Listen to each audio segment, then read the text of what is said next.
Hello, welcome back to my first video on this channel. I'm a big fan of movie posters, so I've compiled here a list of 12 movie posters that have come out this last week, and I will be telling you my thoughts on them. This is a resource for you guys to look at, new movie posters that are coming out if you're interested in film or if you're interested in design, sort of talking about the art of movie posters in general. Is something that I'm pretty passionate about. So, and we're starting here with Afraid. Not gonna lie, this is probably by design from the moment that they came up with the title was to be able to use AI in the title.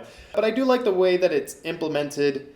It is cool. Red is menacing, I guess. I like the overall look of this poster. I think that the type in general I'm a fan of. I don't know if I love the text that's here. Meet Aya, she's here to help.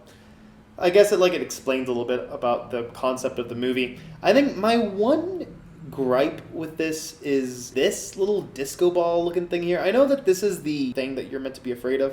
I don't think this looks particularly menacing. I think that this bright light just kind of looks weird. I feel like the sterility of the rest of the poster could evoke fear, but this being the thing that your eye is drawn to, the emphasis of the whole poster, I don't know if I like it. But I like the rest of the design elements. I think it's a cool concept. I'm gonna put it in the B tier. All right, all happy families. I overall like the color grading of the whole thing. I think this sort of green, cool colors makes the yellow really pop in the title. I do like the logo of the title itself. I think the way that, the Y gets into the E, makes me think that some families are intrusive. So I like that. I have one kind of big complaint with it, though, and that's these three guys here. It's one of those classic early 2000s posters things where they would put, little screenshots of the movie of, the different characters that are going to be in it. And, that's fine. I don't have, an inherent issue with it. This photo here, I like where this is positioned. Clearly, she's, the monarch of this family, and that seems very clear with the design. And she's obviously part of the scene, right? These three are clearly not. They're pasted on top. And I don't have a problem with doing that, but if you're going to do it, make it clear that it's not part of the scene. But I think the way that they color graded it so that it seemed like it was part of the scene and, the rest of the poster, the way that they added frames to it that are identical to the frame that's used on this lady, I think it's like a middle ground that doesn't please everybody. So I want to know what you guys think. I don't like that, but overall, it's not a terrible poster. I like it. I think I might put it above Afraid. Next, we've got the best Christmas pageant ever. All right, I think you guys know where this is going. This has got to be a D, right? Okay, so this is my least favorite kind of poster. Let's just put all the characters into the poster. This doesn't show any sort of good design. This seems like something that you've seen before. I mean, to its credit, I don't think the colors are all that bad, but even then, there's a hectic nature to the top half of this poster that I guess is has a nice balance to the bottom half that's clear. I like, the red that's utilized here. Only theaters November 8th, making November 8th bold to be able to keep it in one line. I think that's pretty decent. I just hate everything else about this. I think that okay, here's one problem, right? That this is so clearly photoshopped that this lady, right, is behind the giant sphere. This is supposedly really big, but the fact that she's behind it makes the rest of it look like it's two-dimensional. It makes it look like it's one big cutout, right? That she's just standing behind a cutout. If this were actually a fat sphere, she would be well behind it, or she wouldn't be behind it, or she'd be leaning up against it. But the fact that she's behind I don't hate this border. The background has this gradient, which looks kind of cheap, but it's pretty good when you consider that it turns a white poster at the bottom to a framed green poster at the top. I think that's That's not bad. But I still think it has to be a D, right? For this type of poster, maybe it's like a C or a B for for the genre of bad posters. For, as a whole, I can't give this higher than a D. All right, The Crow. Obviously, this is like a teaser poster as far as I'm concerned. It doesn't have that much information on it. It's just like the main guy, the title. I like the font that they use for the title. I like how the is in there. I think this is all pretty cohesive. One thing that I don't really like about it is the fact that in cinemas, August 23rd is about as big as the title is.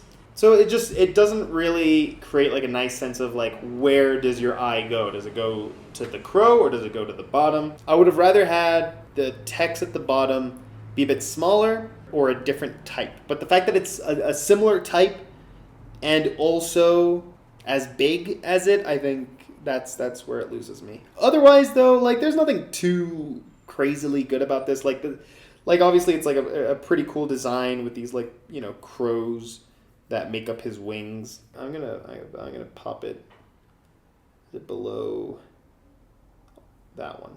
The Deliverance. What is this actually telling us? It tells us that there's something religious about it, and it shows us the 4 actors' faces. Other than that, there's really nothing to this poster whatsoever. I want to say it's as bad as the Christmas one, but I'm not going to say that. I think it's a little bit better. No, you know what? No, I'm going to switch that around. I'm going to put that a C and this a D, and I'll tell you why. Because that one, at least, it does what it's trying to do, and what it's trying to do is something bad, but at least it does that somewhat effectively. But in this poster, it's just 4 close-up photos of these 4 main actresses. I don't like how Glenn Close looks about as dark as the other 3. I feel like there's something inherently wrong with that. And I've also heard this is like a thriller horror film. If it weren't for Andra Day's, side eye, I would have probably thought this was a drama. The fact, her looking kind of scared is the only thing that's kind of making this look like a thriller.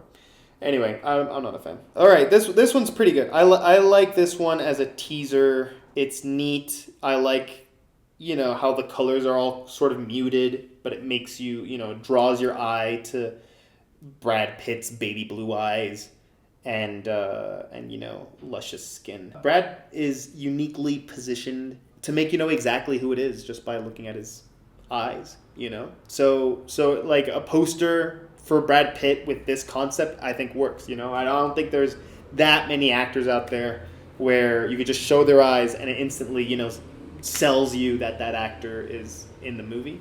I do like this only in theaters being kind of in yellow and the rest of the text being in white. I think it's I think it's subtle. I like this. I'm going to put this in the A tier. Faye. This is a great poster. The photo's brilliant. The photo that shows glamour, swimming pool. She's all, dressed up and she has her Oscar there. But the messiness of, the newspapers, of the table, just adds that contrast. It already sells you that this poster is going to show her. It's going to show you the glamour, but it's also going to show you the rough side of Faye Dunaway's character. So I think that that's really cool. One thing I don't like, and this is more of a political thing than it is a design thing, is since HBO changed their name to Max, having both the HBO and the Max logo there is just excessive. I think they had to do that because HBO Original is telling you what production it is, and Max is telling you where to find it. But I think they dug themselves a little bit into a hole, and now by having those 2 logos on the same poster, both pretty prominent, both like pitch black and bold, makes it a little bit uglier. And if I had to nitpick something else about this that I am not a big fan of, this can logo just being right off Faye, I think I would have put it like down here to not distract from the from the title of the documentary. Otherwise, though, I really like this one. I think I'm gonna put this above Brad there. The photo itself is better than anything that we've seen so far among all the other posters.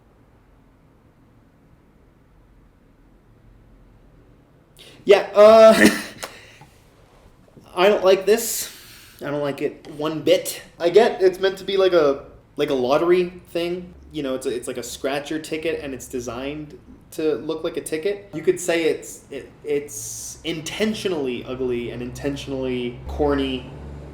John Cena with his like terrible do. I don't know why he looks like that. Okay, I don't watch the lottery. Does stuff look this bad in like lottery programs? This banner, for instance, this reminds me more of like a video game thing. Like, what are we doing here exactly? Maybe you guys could tell me if it's on brand with like the lottery vibe and it really sells. It's a lottery action movie, you know? But just because it looks shit on purpose, it doesn't make it not look like shit. At first glance, just makes it seem like it's just like ugly, you know? And it's not intentional.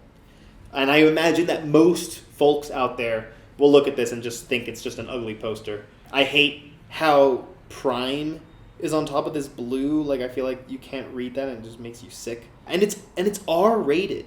Like, that's the thing. The rest of this looks so corny and juvenile that it genuinely makes me think like the target is 12-year-old boys. So the fact that it's R-rated just confounds me even more. It just means that this poster doesn't know its audience. Unless it knows its audience perfectly, and I'm just not in it. And that's okay too. But I think that's a clear D. What's next? Longlegs. All right. This is a good poster. I like how the type itself already gives you like a sense of uneasiness. You know, this is a really cool title. I like how Micah Monroe and Nicolas Cage are sort of separated. If we're just looking at the text bit, you know, this is solid. There's nothing wrong with this whatsoever. I like the graininess of the red in the background. And then this image of Nicolas Cage, it looks like he's been scanned onto the poster, but you can't see his eyes. I'm only assuming this is Nicolas Cage because, you know, he's in the movie. But the fact that his eyes are pitch black and his face is actually framed by his black hair, I think it looks so cool. And I think that this is a great example of designers who have like a good understanding of hierarchy on a poster. They know that your eyes are going to be drawn to the guy's face. They're going to be drawn to the title. And for the concept to work, they wanted half of his face to be at the bottom of the poster, which is fine. But then where can you fit the R rating and the neon? And they are confident enough in us as poster viewers to look at the long legs, look at the face, that it doesn't bother us that the R rating and neon are smack dab in the middle of the poster. Like, the fact that they're in the middle of the poster, I think, just goes to show how confident they are in this decision, in this, like, stylistic design choice. So I just think this is, like, a really cool poster. Makes me, you know, think better of the movie. I'm a big fan of this poster. Never Let Go. It doesn't seem like the kind of movie that I would ever watch, personally, but that's, like, a personal taste thing. I don't think I would watch this movie. But I think it's actually a really cool design. Okay, so we got Halle Berry and her kids there. At the back, we have like a light background that kind of shows that, you know, they're leaving brightness behind. They're heading towards darkness. And what's cool here is that these ropes are leading you down to the title of the poster. The rope is integrated in with the title, which is really cool. It's like a really cool design choice there. And then it leads you there at the darkness at the bottom, these arms that are kind of creepy looking. And I think that's just subtle enough. I think that at first glance, you don't even notice that the arms are there. So it's a poster that gives you more the more that you look at it. I think this is really cool. I like the colors overall. It's got this kind of green-brown palette. But to make Halle Berry and her family pop just a little bit more, this kid's wearing red. I think this is a really good poster, personally. I think I'm going to pop that in the A. I'm going to put that above Faye. We got 1992. Yeah, okay, I'm going to say it. I'm not a huge fan of this poster. I feel like the type here is pretty well done. I think the only thing is, I don't know, they're kind of jumping around between white, gray, and white, and even the yellow isn't consistent with one another. And I think that maybe like just a little bit more consistency with the colors of the text here would have benefited it a little bit. So they obviously went with this glass thing, which is like, it's okay. It's like a cool framing device. And I like how it just sort of implies through the light, through the glass, the colors of the sirens. So that's pretty cool. What I don't like is this here. I feel like they wanted to go with like a glass concept, and then thought, wait, but how do we get Ray Liotta in there? Rest in peace. Let's just paste another piece of glass on top of the glass that's already been in place, framing this character. It just kind of looks a little bit generic. Personally, I don't like the helicopter here. Like, that looks like that's like a cliche in these action movie posters. But it's not the worst thing in the world. Do I like it? I think it's definitely B. Do I like it more than The Crow? Probably not. Maybe I like it more than Afraid. And then with the last one, okay, we have M. Night Shyamalan's Trap. My only issue with it maybe is that there's just a bit too much text, you know? And obviously M. Night Shyamalan contractually has to name all of his movies an experience. But what I really like about this is that it's a great use of like emphasizing the title with the thing that has the least amount of color, you know? And I think that's really cool. Normally it's the other way around. It's things that are, you know, dull and they have like a bright colored text and that draws your eye. But your eye is drawn to the title because it's the only thing that's kind of grayscale in the entire poster. So I think that's really cool. Maybe I would have done something a little bit different with this text here. Maybe not align it to the center. I think that just makes it a little bit boring. But otherwise, I think that this is a really good poster. I'm going to put that here next to Faye, probably, maybe above Faye. I'm going to put that there. Big up the two posters that are red and black. Those are basically the winners for today. I'm going to have another video out soon. So, yeah, take care.